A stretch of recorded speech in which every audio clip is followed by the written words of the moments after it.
Good evening, everyone. It is Wednesday, my favorite day of the week besides Saturday. Wednesday, it is live at 5. I'll wait a couple minutes for people to get on. I know it's kind of people are still kind of getting out of work.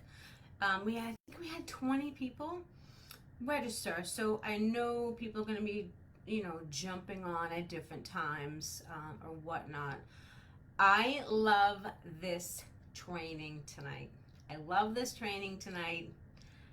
It's so completely evident. Oh, I see 2 people on there. It's so completely evident. My cleaning business owners that have experienced this are going to know exactly what this training is all about. So I'll wait a couple more minutes for people to jump on. There's 5 people. So tell me where you're from. I know I have a lot of, some repeat people that are jumping on. Say hi. It's Halloween time. I have my skull ring on. I pulled this out. I was like, ooh, I think I'm going to wear that tonight. Because I love Halloween so much that, my house has been decorated since, the beginning of September. So say hi. Say who you are. I see a couple reactions here. I don't know, 2 reactions, but I'm going to say hi. Say hi. Say hi to me. Tell me what's going on. I'm going to start in a few minutes. There's one comment here. For some reason I have a lag in the comments. I don't know why, but it's just when I'm recording lately, for some reason it's just not letting me see the comments. I don't know why. So let me just strike down here. So nope. Yeah, I'm not really sure. So if I don't see your comments, probably would get to them after. I'm just not seeing them for some reason. I don't know why. So maybe I'll see them in a couple of minutes. I'm saying hello and see if that picks it up. But yeah, I'm not seeing it for some reason. So I apologize. I see all the comments coming in. I will definitely, hopefully I'm going to check in and see if they're coming in. So let's talk about tonight's training. So tonight's training is called the 10K Tap Out, and why most cleaning companies never earn more than $100,000 a year in revenues. If this has happened to you or you're experiencing it now, say 10K Tap Out so I know who's experiencing it. If I can't see the comments, I might have to pull out, next time, pull out my laptop and look at the comments while I'm doing this. For some reason on my desktop, I don't know why it's doing that. But anyways, so for those of you that don't know me, my name is Cheryl Hasher. I'm a cleaning business coach. I am also an active maid service owner. My company is Made Bright. I'm out of Boston, Massachusetts, Northeast, right? Up here in the north. I help cleaning business owners scale their businesses, drop ugly habits, and pick up healthy ones, and get people off their butts, get them moving into the world of result-producing activities. My favorite thing, things that are actually going to make your business grow. I took my own cleaning business from zero. I was a solo cleaner to over $700,000 a year and growing, doing the right result-producing activities. And I know what I do is I teach my clients what I do, what works. We leave out the stuff that didn't work, right? What works. That's where my skill set comes in. My current clients in the accelerator programs and my private clients are having amazing results, 85% plus. They're getting results. Why? Because I hold you accountable. You get homework from me, and I check in and I help you grow. And so that's what it's about. So you can search through my group. Check out the testimonials, video testimonials. Some of them are having. It's all over the place because I am obsessed with sharing my clients' success. So today's training, let's get into it. 10K Tap Out. What does that mean? It means that most cleaning companies start with one person, right? Solo. We all start pretty much solo unless you bought a business. And a good solo cleaner can get to $10,000 a month in revenue if they are good. And that's great income. Okay, that's great income. But let's look at a scary statistic for a second. Most cleaning companies fail within the first year of business, like 95%. So let's take a look at why. The big reason, entrepreneurial burnout. So what is burnout? What is this? What does it look like? How many of you feel that you have experienced burnout before? Show of hands. Let's see if I can check in and see any comments. Yeah, it's just not letting me see any comments. You know what I'm going to do? I'm going to pull up my phone. Hold 1 second, ladies. I'm going to pull up my phone just so I can see the comments, because it's aggravating the crap out of me that I can't see the comments. Let me see if I can see this. Okay. I see 12 comments, right? Okay, I can't do that, so I'll put that down. All right, I see. Hi, Pia is Sarah. Sarah is my amazing rock star helper. I see them, so now I'm going to look down here. Hey, Galen, how are you? Katrina, Jeannie, Gabriella, I see you all. I see you all. Hi, Kim Adams, Waverly, Ohio. Hi, Natalia. How are you, girl? Kim, Katrina, Galen, hello. Okay, we have Jeannie, and I know Jeannie and Gabriella. Burnout, right? We know burnout. Okay. Belinda. Hi, Belinda. I see you all. Okay, I can see you all on my phone, but I can't see you all on the comments, which is really aggravating. I have to figure that out. But anyways, let's get back to this. So, okay, we're talking about burnout. So, entrepreneurial burnout or cleaning business burnout is a state of physical, mental, emotional exhaustion that often affects business owners, founders, entrepreneurs. And it occurs as a result of prolonged chronic stress associated with starting, running, and growing a business. So let's look at the signs and symptoms of entrepreneurial burnout. If you want to write it down, please, by all means. I'm going to be looking back and forth at this. Hi, Jamie. How are you? Jamie's new. She's in the accelerator program. She's from Virginia. She's got an amazing target market that we worked on yesterday. Super excited for you guys to see that when we flesh it out. So, number one, physical exhaustion. Entrepreneurs experience burnout. You feel physically tired, okay? You feel physically drained. You may suffer from sleep disturbances because you're up half the night thinking about your clients, which is ridiculous. But we've all done it. Chronic fatigue, a weakened immune system, you get sick all the time. And that's due to long working hours and high stress levels. Another one is mental fatigue. So mental exhaustion is a significant aspect of burnout. Entrepreneurs may have difficulty concentrating, making decisions, problem solving, okay? So this is when your cognitive abilities become impaired and they may experience brain fog, or like you just can't think, something like that, memory issues. Another one is emotional distress. So burnout can lead to heightened emotions, including frustration, if you're having problems with clients or staff, irritability, anxiety, and even depression, okay? This can cause depression, okay? So entrepreneurs feel overwhelmed, pessimistic, that's a big word there, right? I see a lot of people become pessimistic when they think about staff and hiring staff, right? Emotionally drained, which can affect your relationship and overall well-being. Here's another big one, loss of motivation. Anyone not feel motivated all the time? I mean, I get like that too, right? Entrepreneurs who experience this, they often lose their enthusiasm and motivation for their business. They may feel disengaged from their work. They no longer find it fulfilling, which creates our next one, which is reduced productivity, right? It's when the money goes down. So as a result of this physical, emotional, mental exhaustion, reduced motivation causes productivity to decline. So you may struggle to meet deadlines, complete tasks, achieve your goals, and that's no good, right? So it's almost like a trickle effect. It's like a domino effect of it, okay? And here's another one, and as women, I see this all the time. I've done it, you've all done it. Neglect of self-care. So us as women, we always put others first. That's just the way it is. In normal life, forget about owning a cleaning business, right? But we put ourselves last, especially when we're cleaners. cleaners have servant hearts. They want to help people.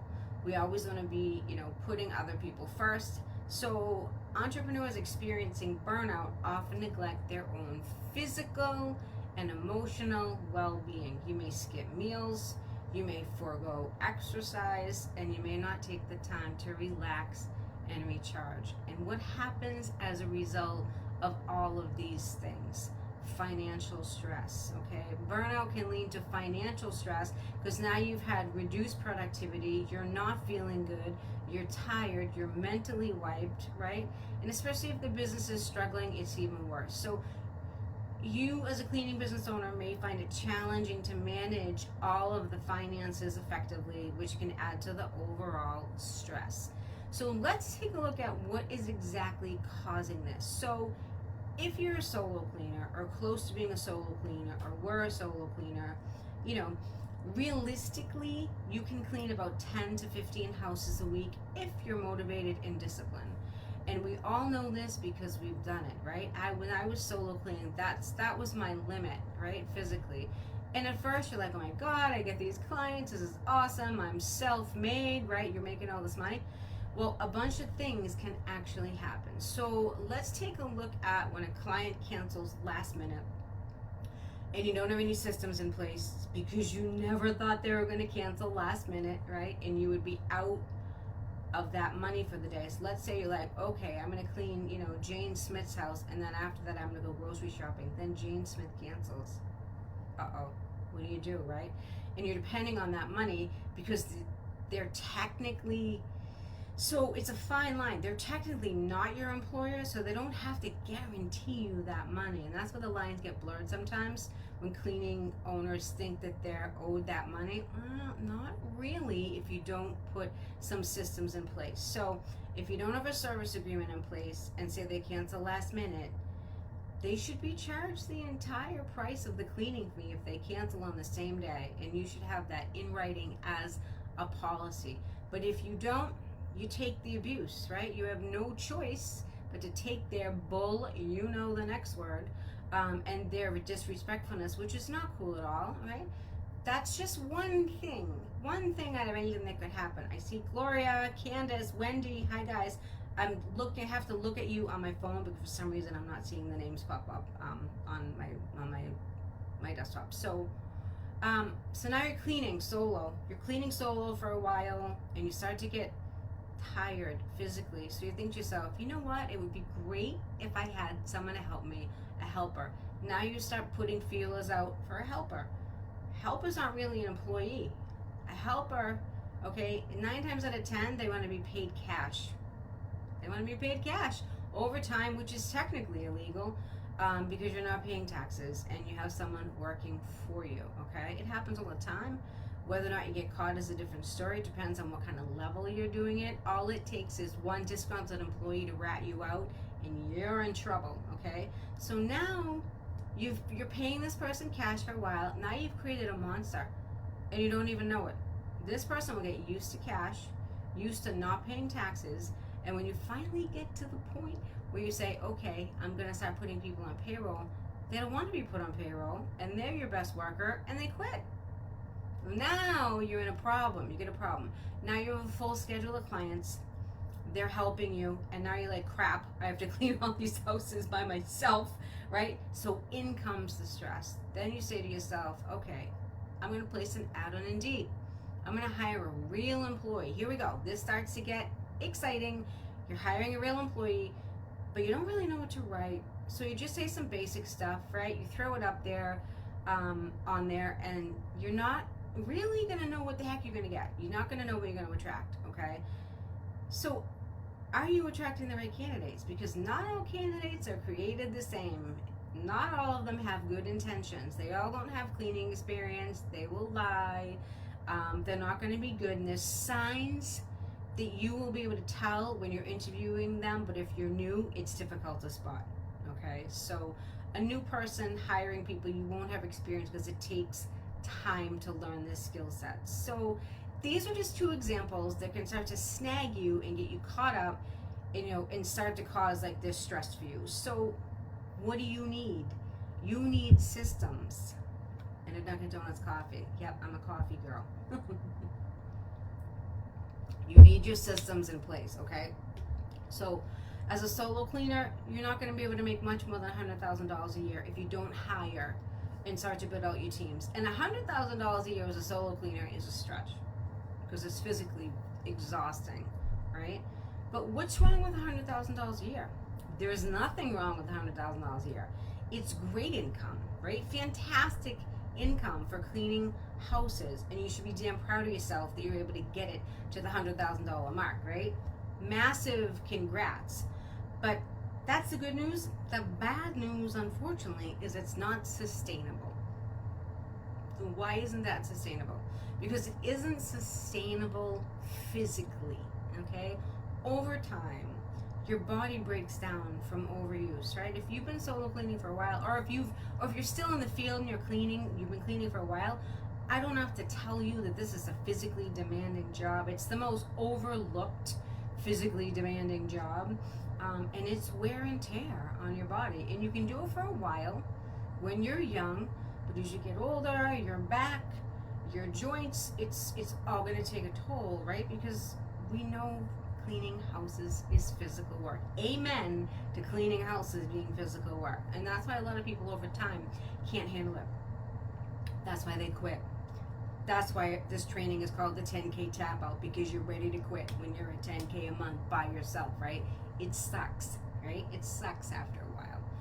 So what you need to do, let's talk about what you need to do to break through that 10K ceiling a month and not tap out, because nobody wants to tap out when you're making 10 grand a month and you have potential to make more, okay? You have to invest in your business. So let's talk about what exactly you need to do to break through that 10K. And if you want to write these down, I'm going to check in. Hi, Casey. It's okay. You can catch the rest on replay a little bit late. Katrina, Galen, Gloria Paul's unmotivated. Right now, Gloria is a client of mine. She is very motivated, but sometimes you have unmotivated days. So she's being open and honest with us. She had to snap herself back into it, right? Exactly. Not being an entrepreneur is not all, what is like Rocky Balboa says, it's not all sunshine and roses, right? It is not. Some days you have crappy days, right? Some days you have crappy days. So the first thing you need to do, you need to learn how to hire, girls, right? You need to learn how to hire, okay? Because not all candidates are the same. Some are in it just for the paycheck. They want to hit it and quit it, for lack of a better expression. When I was thinking about this training, I'm like, well, they'll get that if I say that. These are the people that you're not looking for. To build sustainability in your company, you need long-term players, people that are looking for a career, people that have interest in management, and ones who are going to actually stick around and not job hop. So COVID created a lot of job hoppers, the ones that are looking for like the next shiny object. The government created absolute monsters by giving out all that free money. You know it, I know it, let's not sugarcoat it, because people got they got lazy, right? And they got a false sense of value, right? Although I think it's starting to go away because people just need to eat, and have housing and stuff like that. So people are working now. It's so expensive to live right now, especially in the Northeast. It's absolutely crazy. So you're looking for long-term players. If you interview someone and they say, I really need a job, run to the hills, close the Zoom, get out of Dodge, leave the room, okay? Do not hire these people. This is a sign of a short-term player, and you don't want these people because they're not going to help you build your company. I have a whole large section on how to hire in my accelerator program. It's basically a blueprint on how to write your ads, how to hire, how to onboard, how to train, how to create company culture. It's like at least 20 pages in that module. So I perfected this system over time, and it's working great for my clients. I got out all the bugs and all the pitfalls and things that didn't work, okay? So secondly, you need to learn how to implement technology. No way around it, ladies. And most of you are on a CRM. I know that. So in order to scale, You have to implement technology. You can't be afraid of it. You have to embrace it, right? There's no way around it. You need a CRM to keep track of all your clients. If you get a good one, they can take payments right there. You can do your scheduling there, look at reports, look at projections, all kinds of great stuff. I've used Jobber. I use Jobber now. I've used ZenMaid. I love ZenMaid. I know there's other ones that's Made Central. Whatever it is, you need something to get organized, because once you have a certain number of clients, it's chaos. And unless you are organized, pen and paper doesn't cut it. All right, you need a nap. You need a nap. You're gonna be on a nap. Hi, Jenny Simonson. Jenny, you're new. How are you? Welcome to Sisters Who Scale. Say hi to Jenny, everyone. Next, you need to learn how to be a good leader. This isn't something that's going to happen in 24 hours, right? It takes time. Being a good leader doesn't happen overnight. You need to be compassionate. Sometimes that has to be learned, because you're dealing with emotions and frustration when an employee calls out, or you have a quality issue. You want to yell and scream, but you need to learn how to be compassionate towards them, even if you don't want to that day. And that's tough, right? You need to learn how to be stern, be an elite problem solver, be unemotional, and learn how to motivate your teams, build this happy company culture so they like walking through the door in the morning and they stay with you. That is what it's all about. We are all human beings. We all have feelings, but in this role, you can of course feel things, but you can't show your emotion when something goes wrong. I mean, you can a little bit, tiny bit, but you can't fly off the handle, right? You can't go crazy when a crisis happens, because your team will lose confidence in you. They come to you for what to do, so you need to be calm, cool, and collective. I'm going to give you an example. Okay, one of my company cars, Liz, one of my team leads, she was in one of the company cars on Friday, backed out of a client's driveway, hit, you ready for this? Backed into an Audi Q5 2021. Fixing that ain't cheap. So she calls me in a panic, almost in tears, and I had to remain calm on the phone. I'm like, Liz, it's okay, is anyone hurt? No, I don't know how it happened. It backed up, and she's tearing up, and I'm sorry, and this. I had to be calm, cool, collected. Inside, I wanted to die. And when I got the bill yesterday, the $1,600 bill that my company has to cover, not including the damage to the company car, that was just the Audi. Broken tail light, fender, whatever, okay, bumper. You have to remain calm. That is something you need to deal with, and you can't yell and scream and act like a crazy person. That's an example. That's how to be a good leader. You have to look at the situation. You have to figure out, all right, how do we solve this? And you have to be calm, cool, and collective. Is she gonna possibly get probation? Possibly. We don't know yet. We're still discussing it. We don't know yet. But anyways, stuff like that happens. You gotta put on your big girl pants. You gotta keep the big girl pants on. So that's something that's gonna take time over time. So next up, be a great marketer. I know, Gloria, I wanted to die. Listen, inside, I was so pissed. I was so mad, ladies. You don't even know. And I'm like, oh my God, that's not going to be cheap. Like, why couldn't it be like a Honda, like a 2003 Honda Accord? It had to be a 2021 Audi Q5 SUV. Thank you. Give me a break. But anyways, that was just the luck of the draw. That's what happened. So you gotta be able to deal with what happens every day and then not crumble from it, okay? Not crumble from it is the word.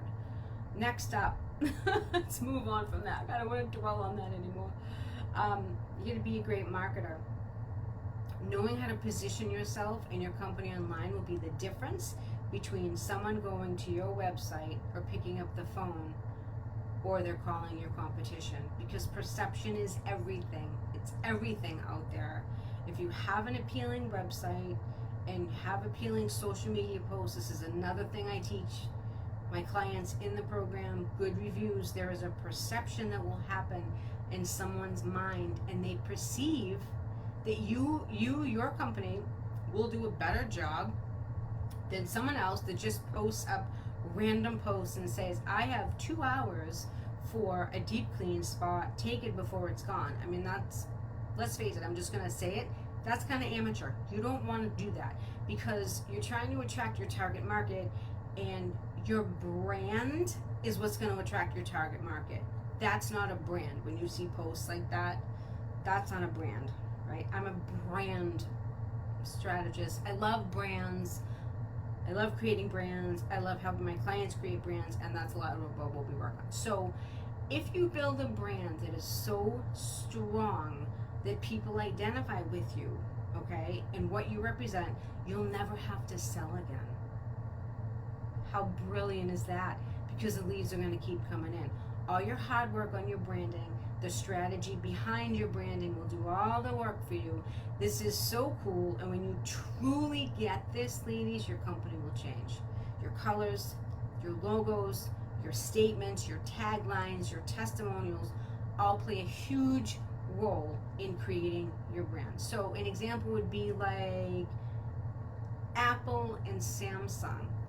You're either an Apple phone person or you're a Samsung phone person. And you don't even know why you're an Apple person or a Samsung person.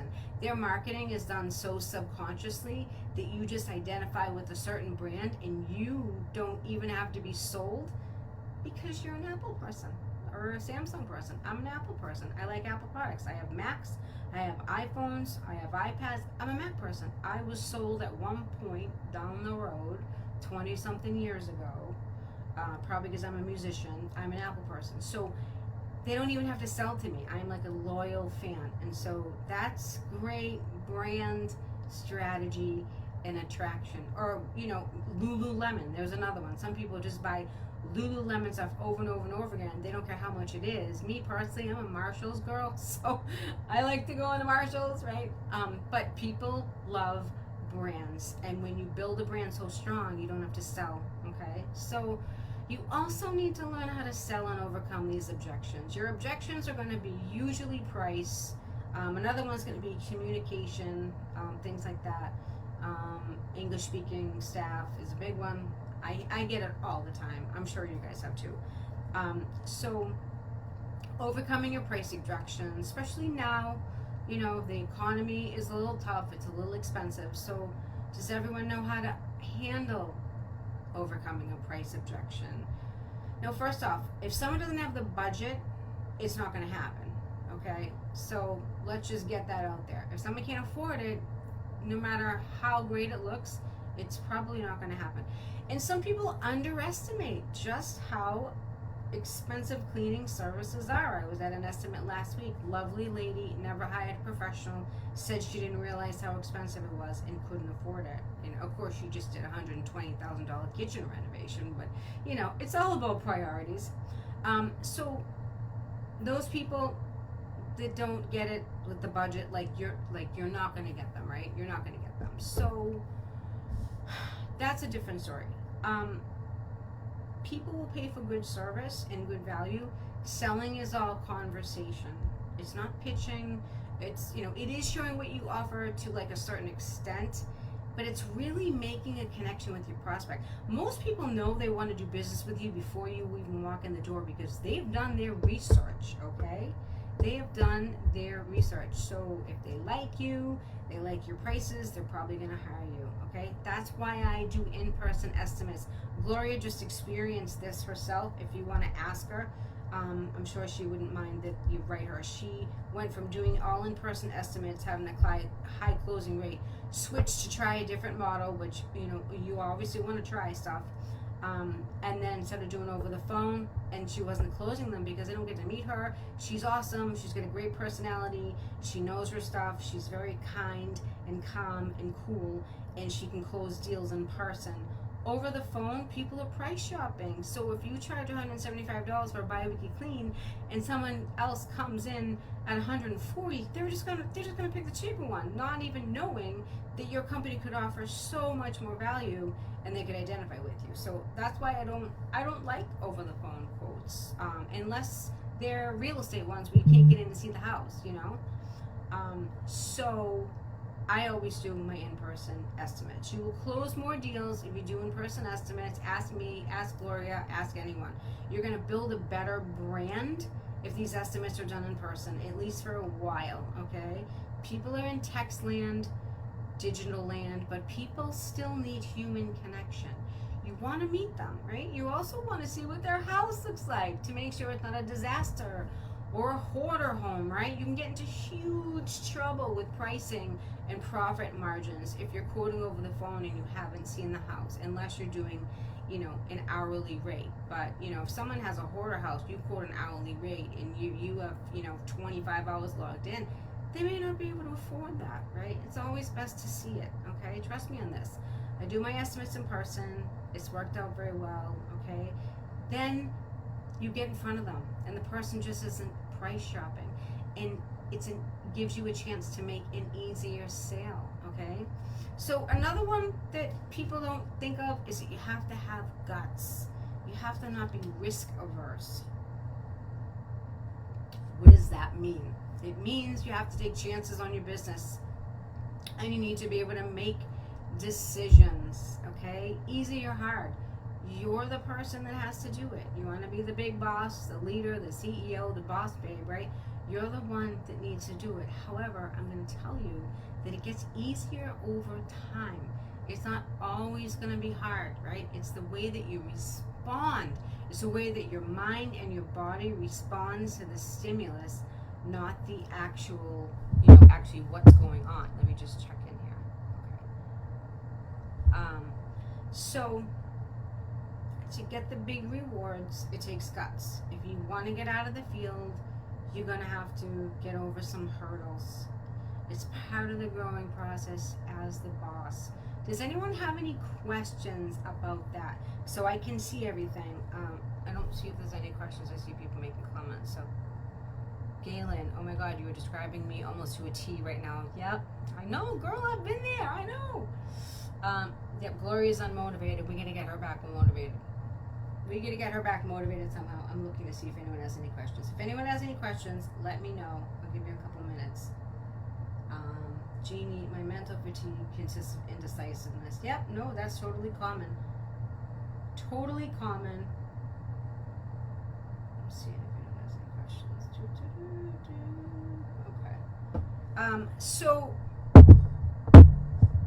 I wanted to do this training because I thought, we've all been there. Hi, Sarah. So Sarah is my community manager. She's going to be helping me just organize, be able to bring more value so I can spend all my time helping all of my clients. So you may see her. She might be sending a training. She might be doing a little posting, reminding people of trainings and things like that. Hi, Crystal. Sarah. Okay, Natalia is asking, how do we get policy in place? Natalia, I'm going to DM you because you probably know the answer to that question, and I'm going to tell you on a DM. So if you are, hi Crystal, if you're at the 10K mark, if you're a solo cleaner, or even if you're a solo cleaner with a helper, okay, and you want more, and you want to break the ceiling, let's talk.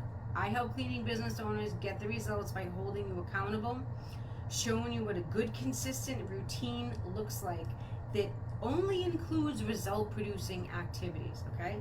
That's what I strive to do, is help you with result-producing activities that actually work and fast-track your business. There's no sense in doing activities that don't make you money, okay? That's what I show you.